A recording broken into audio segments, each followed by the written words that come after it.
Hello everyone. नमस्कार मित्रों, अपनी आयुर्वेद क्लासेज में आप सबका स्वागत है।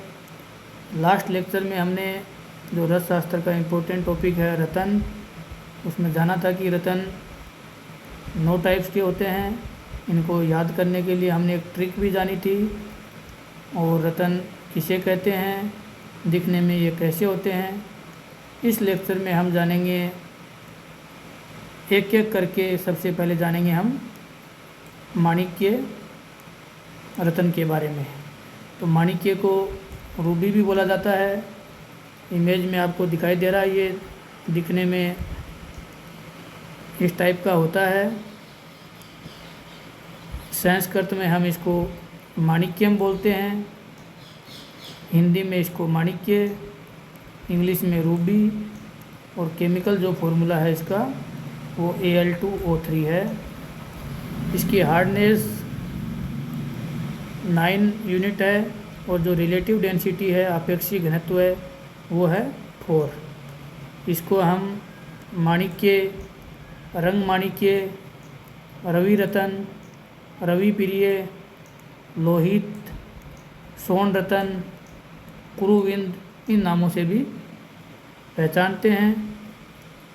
अब जानेंगे हम इसका परिचय। ये गुलाबी या रक्त वर्ण का होता है, जो आपको इमेज में दिखा आपने। ये बहुत ही चमकदार होता है, ट्रांसपेरेंट होता है और कठोर पाषाण द्रव्य है। ये पत्थर जैसा दिखने वाला और एक कठोर रहता है। ये Sri Lanka, USA, Australia, Thailand, Kashmir और कर्नाटका में पाया जाता है। अब हम इसके टाइप देखेंगे। फर्स्ट वन है पद्म राग माणिक्य। पद्म राग माणिक्य है ये स्वच्छ, स्निग्ध, गुरु रक्त कमल के जैसी, जिसकी कांति हो, पानीदार, एक जैसी आकृति हो, वह श्रेष्ठ होता है। तो पद्म राग माणिक्य क्या है, श्रेष्ठ होता है। और एक होता है नीलगंधी माणिक्य, जो गंगा नदी से उत्पन्न हुआ हो, जो बाहर से लाल वर्ण, अंदर से नीला दिखता हो, तथा अन्य लक्षण जो भी हैं, स्निग्ध, स्वच्छ, गुरु, रक्त कमल, ये सब पद्म राग माणिक्य जैसे ही होते हैं।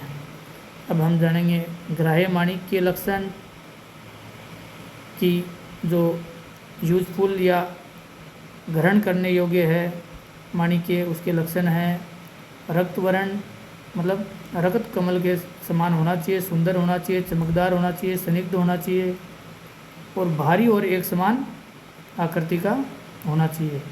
अग्राह्य है, जो अनयूजफुल है, जो अनेक छिद्र या छिद्र युक्त हो, स्पर्श में खुरदरा हो, मैला हो, रुक्ष हो, चिपटा हो, हल्का हो, टेढ़ा मेढ़ा हो। तो इन 8 गुणों से युक्त माणिक्य को हमको ग्रहण नहीं करना चाहिए।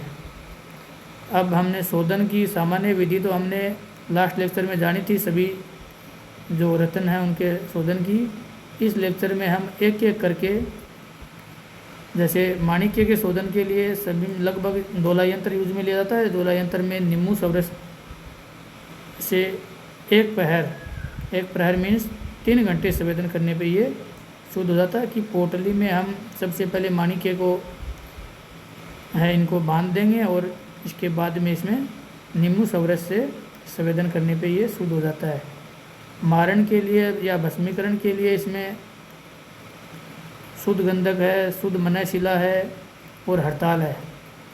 इन तीनों को इक्वल अमाउंट में लेके और साथ में शुद्ध माणिक्य जो शोधन के बाद हमने किया है, और बड़हल सवरस से इसका क्या करते हैं, मर्दन करते हैं। बड़हल एक कटहल जैसा ही